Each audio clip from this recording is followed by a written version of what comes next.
Mr. Edlow,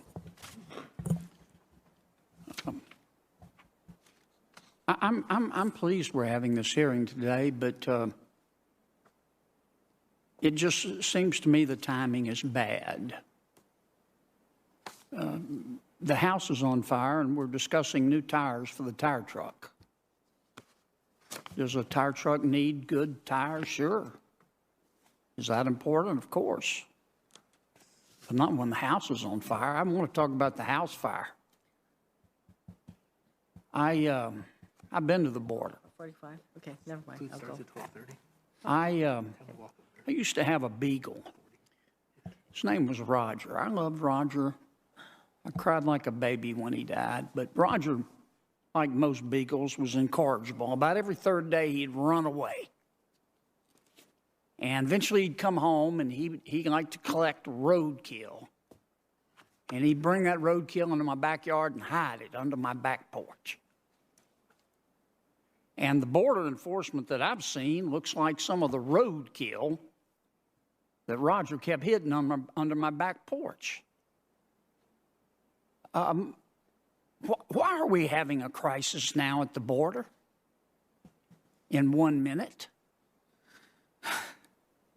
It's the administration policies that we've seen since the first day after inauguration, with the first executive order to halt deportations, with executive action to destroy, I'm sorry, not executive order, but executive order to make things easier for immigration, with the Department of Homeland Security halting deportations, with ICE guidance to return to prosecutorial discretion where only certain types of offenses can be prosecuted, can be enforced and can be put into immigration court or set for removal, where we ignore the fact that there are over 1 million people in this country with final orders of removal, none of which seem to be a priority for. Mr. Edlow, let me interrupt you. I apologize. If we had the same policies in place today that we had on December 31st, 2020, in your considered judgment, would we be having this crisis? No. Did the Biden administration strike that? Let me try it another way. Did you meet with representatives of the Biden administration to talk about border security? I can tell you that I had at least one meeting with the transition team, with Or Jadou, who was running the transition team, and I know that team met with many people at USCIS, every different department at USCIS, and same with other agencies within DHS. Did the people, the good people on the Biden transition team express an interest in changing border policy? I don't, based on my conversation with them, Senator, no. It was more just trying to understand what was going on and where things. Well, did you and your colleagues explain to them what would happen if we changed border policy? I did not, and that was not the questions that were being asked to me, but I know that others within the department did have that frank conversation with those team members. So the members of the Biden transition team knew if they changed the border policies, we would have a crisis. I think any change in border policy that is so extreme would result in this, and I think they had to have known that. But they did it anyway. Correct. Especially the withdrawal and the ending of the MPP, migrant protection protocols. Why do you think they did it if they knew there was going to be a crisis? If they knew that people from all over the world were going to be able to walk into our country, we don't have the slightest idea who they are.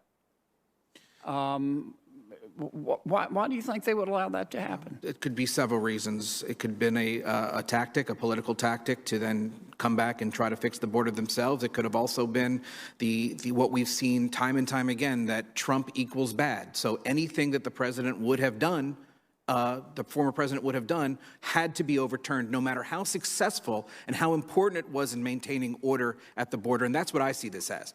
President Trump did a phenomenal job of giving the right people the keys to make sure that we could address the crisis along the border, that we could make sure that enforcement was where it needed to be. And unfortunately, that was just derailed on January 20th. Thank you, Mr. Chairman. Colleagues, in order of questioning here, it's my opportunity to ask a few questions before recognizing the next senator.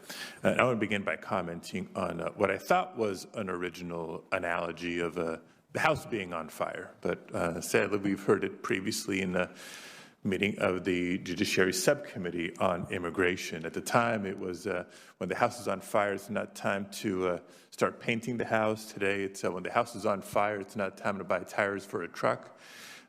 When I think the reality is when the house is on fire, let's not forget the people who are inside the house, including people inside the house who may be risking their own lives to save life and property, if we want to have that analogy. But let's get back to the actual topic of today's hearing.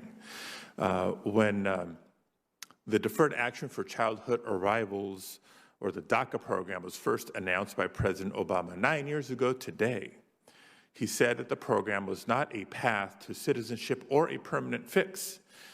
It was a temporary stopgap, but would provide some relief and hope to talented young people while Congress would work on the permanent fix. DACA was rescinded by President Trump in 2017 and has been litigated in the courts for years. So far, it's been largely upheld by the federal courts. Those are the facts. So my first question is for Mr. Rodriguez. You were part of the Obama administration when DACA was announced. Why do you think the Obama administration focused on this specific population, and why do you think the program has largely remained intact over the last 9 years, particularly in light of the legal challenges? Yeah, I think members actually in this committee on both sides have alluded to the reason, and that is that it is a population that is viewed as blameless. They came here by whatever different means as children. And therefore, there is actually a broad consensus among the American people and among our political leadership that this is a population that deserved that relief. And for that reason, this was meant as a stopgap in two ways, actually, Senator. One is a stopgap for the DACA recipients themselves, but also as a stopgap in terms of addressing this population first, not saying that this would be the only population that would benefit from relief. Thank you. Changing the topic slightly for the next question, I want to make reference to a 2018 article by the Military Times where they estimate that there's nearly 12,000 service members who have a spouse or family member at risk of deportation. This means that there's currently American troops who, in addition to carrying the heavy burden of protecting our nation and taking care of themselves in dangerous situations, have the additional worry that one of their family members may be deported when they come home.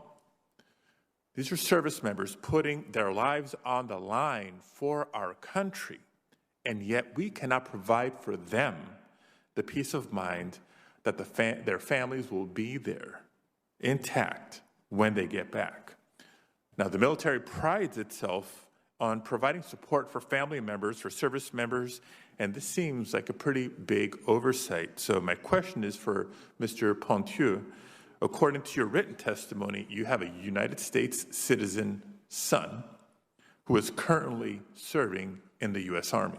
Yes. Can you just share with us how he may feel about you and your wife not having permanent status in the United States while he's on active duty?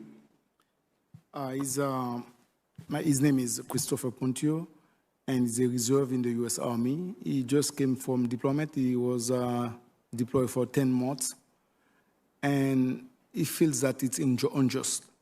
It's not fair that his family are facing deportation when he put his life on the line to protect the country.